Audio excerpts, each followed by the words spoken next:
дардмандии устухону буғумҳо баъд аз иҷроиши машқҳои ҷисмонӣ яъне машғул шудан ба варзиш метавонад аломати барои шумо номувофиқ будани машқи иҷрошуда бошад, ҳатто дар сурати дурусту бехато иҷро намудан. Аз ин рӯ ҳар як тамрингирандаро мебояд бо дар назардошти синну сол, ҷинс, қобилияти тобоварии бадан ва албатта вазъи сиҳатӣ машқҳои барояш мувофиқро интихоб ва иҷро намояд. мо бошем ин навбат роҷеъ ба машқҳое мегӯем ки ба ақидаи коршиносон хатарнок буда метавонанд. пайгир бошед. новобаста аз намуди варзиш, дар тамоми намуди варзиш пеш аз ҳамон вориди тамрин шудан ё вориди ҳамон мусобиқа ё вориди ҳамон тамрингоҳ шудан, аввал бояд ҳамон мушакҳои худро, бадани худро омода созем. Чӣ дар футбол бошад, чӣ дар варзиш сабук бошад ва чӣ дар варзише ки мо ба он машғул ҳастем, яъне варзиши бадансозӣ. Варзиши бадансозӣ як варзише аст ки аз таҷҳизотҳо истифода мебарем ва варзиши вазнин ҳам аст. Аз ҳамон таҷҳизотҳое ки тамрин мекунанд ва бо вазн сар кор дорем, вазнои вазмин, вазнои сабук. ва аз таҷрибаи кори ман дидам ки ҳолатҳои латхӯрӣ бисёр дида мешавад. барои пешгирӣ кардани ҳамон ҳолатҳои латхӯрӣ ба тамоми ҳамон варзишгарон тавсия медиҳем ки пеш аз вориди ҳам тамрин шудан бадани худро худ омода созанд. барои омода сохтани ҳамон бадан махсус кашишҳо ҳастанд, растяжка мегӯянд ба истилоҳ, ва машқҳое ҳастанд ки то ҳамон машқҳои вазин аз он машқҳо истифода мебарем, аз он тамринҳо. роҳравҳои варзишӣ дар ҳамаи толорҳои варзишӣ дида мешаванд ва бо истифода аз ҳар гуна резинаҳо. ва ин бо тавсияи ҳамон мураббӣ бояд шавад. дар бодибилдинг яъне бадансозӣ қисмҳои аз ҳама бештар таъсирбини бадан китфон, оринҷи дастон, миён ва зонуҳо мебошанд. мушоҳидаҳо нишон медиҳад ки аксар вақт машқҳои хатарнок ҳастанд ки аз нигоҳи аввал хеле соддаю осон ба назар мерасанд. яке аз ҳамин гуна машқҳо яъне машқҳое ки хатарнок буда метавонанд машқи нишаста хестан бо вазна мебошад. аслан дар сурати иҷроиши дуруст бо риоя намудани ҳама қоидаву нозукиҳо он яке аз машқҳои хуб барои сутунмуҳра ва рон, усули хуб ва самаранок ҷиҳати афзоиши вазни мушакии бадан ва ҳамчунин зиёд кардани қувваю тобоварии ҷисм мебошад. пеш аз ҳамон варзишгар вориди ҳамон толори варзиш шудан, дар таҷрибаи ман худам гап мезанам, мо аввал бо ҳамон варзишгар ҳамсуҳбат мешавем, савол мекунем. мисол ҳолатҳои фишорбаландӣ, ҳолатҳое ки чӯраи сумура доранд, ҳолатҳое ки мисол касалиҳои қалб ё касалиҳои қанд. вақте ки бо мураббӣ ҳамсуҳбат мешавӣ, мураббӣ аз ҳамон суханони ту як барнома месозад ки барои ҳамон организми ту мувофиқ бошад. варзишгаре аст ки ҳамон ба истилоҳ ҳамон нагрузка, ҳамон фишоре ки барои ӯ муайян карда шудааст, аз ҳамон бехабар аст ва дар рӯзи якум ё дар рӯзи дуюм бошад, аз ҳамон интернет нигоҳ мекунад, аз ҳамон видеороликҳо, аз ҳамон истифода мебарад ва қатори ҳамон ҳаракатҳо мекунад. ин анализ намекунад ки ҳамин варзишгаре ки тамошо дорад, мумкин ӯ 2 сол машқ карда ё 3 сол машқ карда ё васати профессионалӣ бошад. ин худашро ба вай баробар мекунад. дар ҳамин ҳолат бисёр ҳолатҳое мешавад ки ман дар таҷрибаи кор дидам ки ҳатто варзишгар аз ҳуш беҳуш шидааст ё фишорбаландӣ шидааст ё ягон мушакашро кандааст. барои ҳамин вақте ки вориди толор мешаванд, вақте ҳамон мураббӣ бо вай ҳамсуҳбат мешавад, аз суханҳои ҳамо ман аз таҷрибаи худам гап мезанам, ман ҳам методикаи коркунии ман ҳамин хел аст ки бо ҳамон варзишгар ҳамсуҳбат мешавам.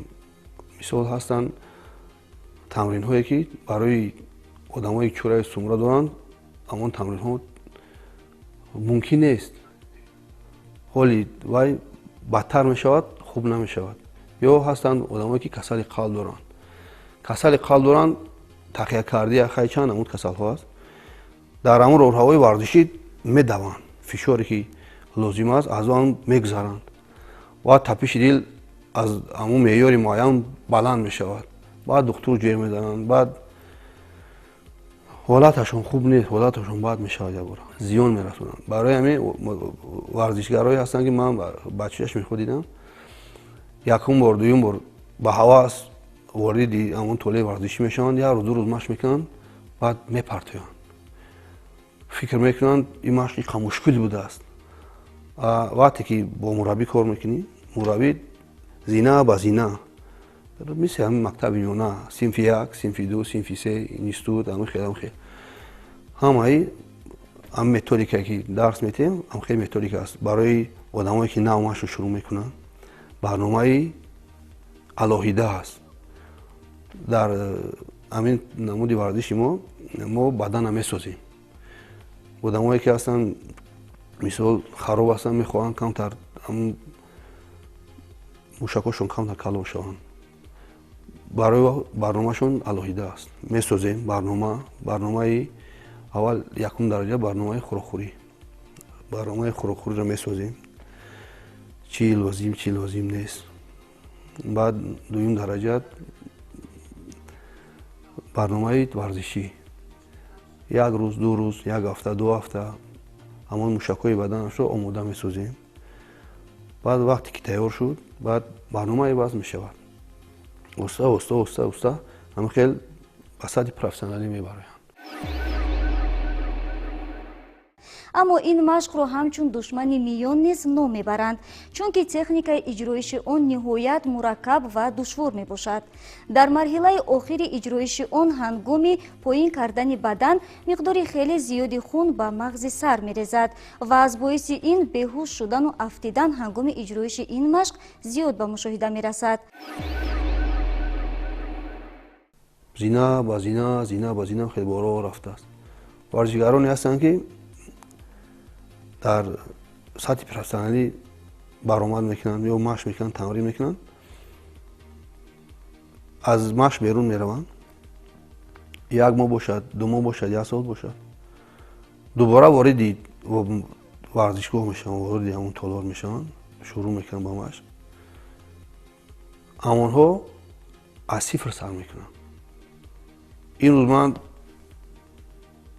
мисол 100 килоро бардоштам. дар беҳтарин ҳолати варзишӣ ҳастам. 2 моҳ машқ накардам.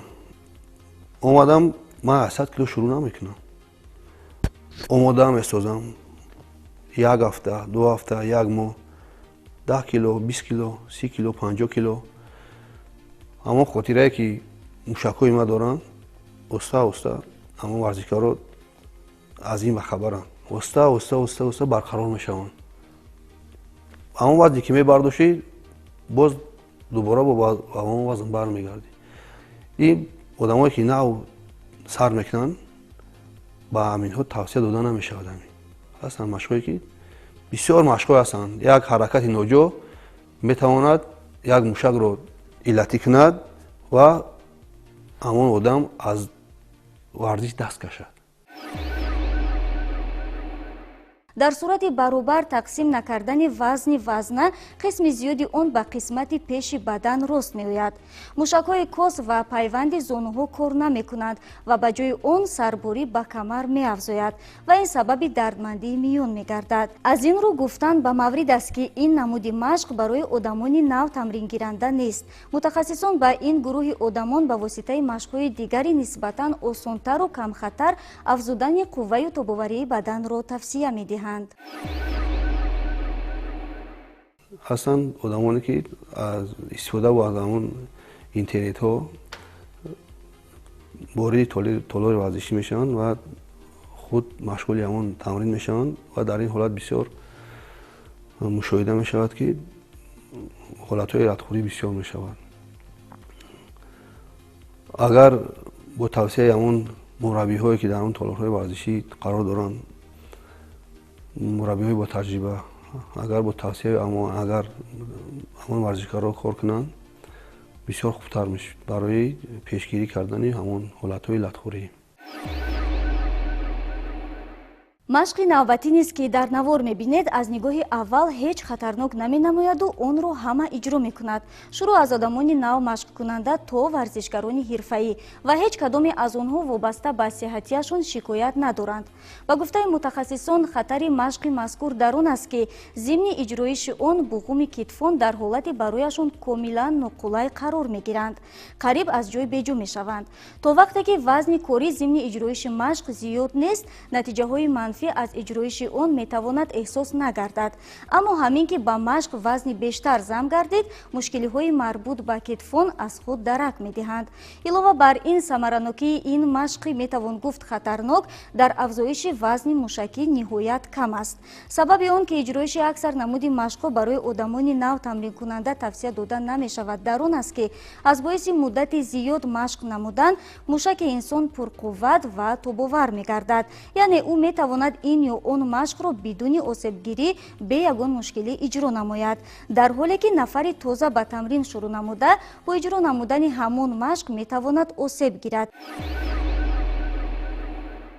машқи навбатӣ низ яке аз машқҳои самараноки мустаҳкамсозанда маҳсуб мешавад, аммо месазад гуфт ки иҷроиши он техникаи бенуқсонро талаб менамояд. чунин ба назар мерасад ки ин машқ бо дастон иҷро мешавад, вале дар асл зимни иҷроиши он гурӯҳи калони мушакҳои қисми поёнии бадан фаъолият менамоянд, ҳамчунин мушакҳои тахтапушт, кос, камар ва пайванди зонуҳо низ.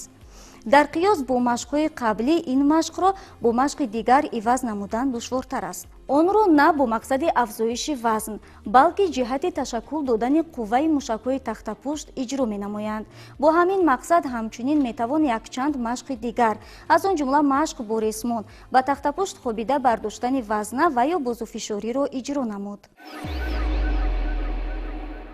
бардоштани вазна то манаҳ машқи нисбатан кӯҳна асту тақрибан 30-40 сол қабл аз ҷониби тамрингирандагон фаъолона иҷро мегардид, вале имрӯз низ ёфт мешавад нафароне ки бо мақсади машқ кунонидани мушаки китфон машқи зикргардидаро иҷро менамоянду бино ба гуфтаи мутахассисон ба ҷисм, аниқтараш китфи худ зиён мерасонанд. сабаб дар он аст ки зимни иҷроиши ин машқ бардоштани вазна сарбории иловагӣ ё худ зиёдатӣ ба китфон мегардаду ба дардмандии онҳо оварда мерасонад. сипас бо мурури замон дард зиёд шудан мегирад. дар чунин маврид табиист ки масъалаи афзоиши вазни мушакиро мебояд як сӯ гузошту аз пайи бартарафсозии мушкилӣ гардид. ҷиҳати пешгирӣ намудани ҳолати болозикр, машқи зикргардидаро метавон бо машқҳои дигаре ки ҳоло дар навор мебинед иваз намуд.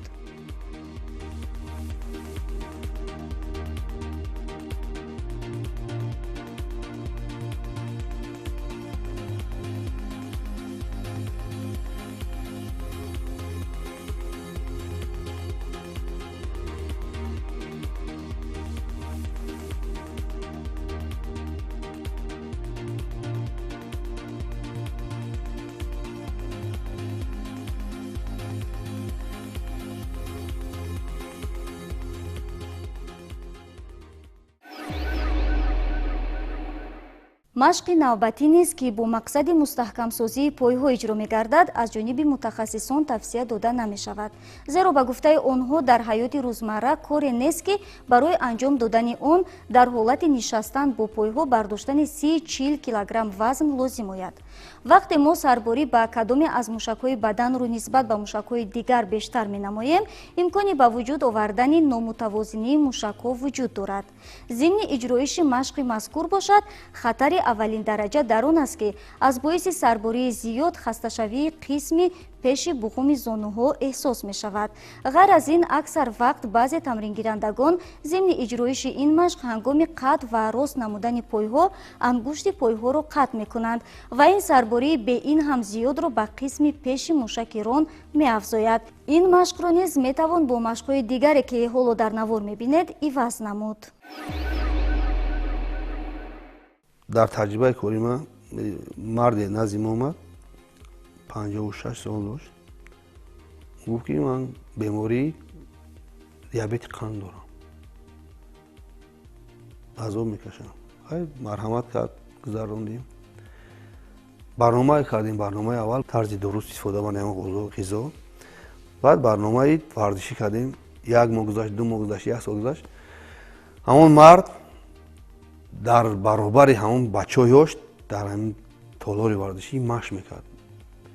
беҳтарин неъмат гуфт барои ман ҳамин варзиш аст, ки ман фахр мекунам, ман хурсанд мешавам, ман ки вориди ҳамин толори варзишӣ шудам, ман ба варзиш машғул шудам.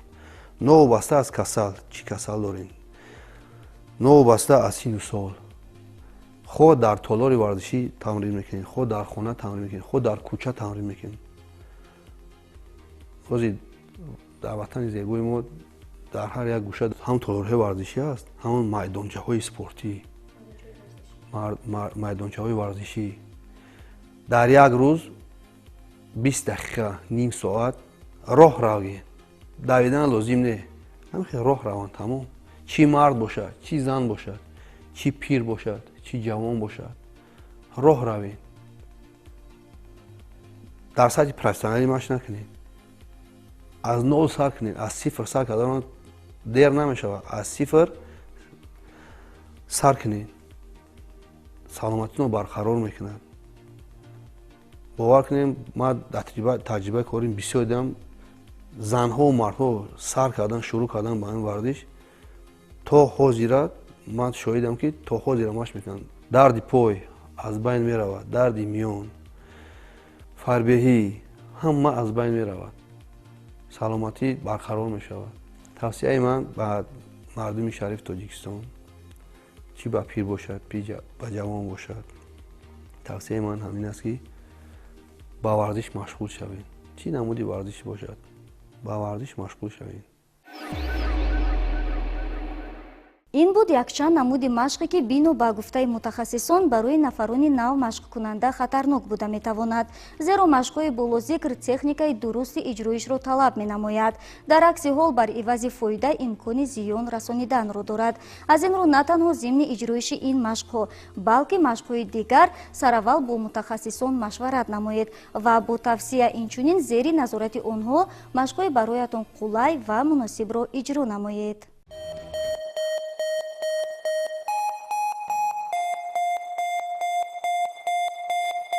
Thank you.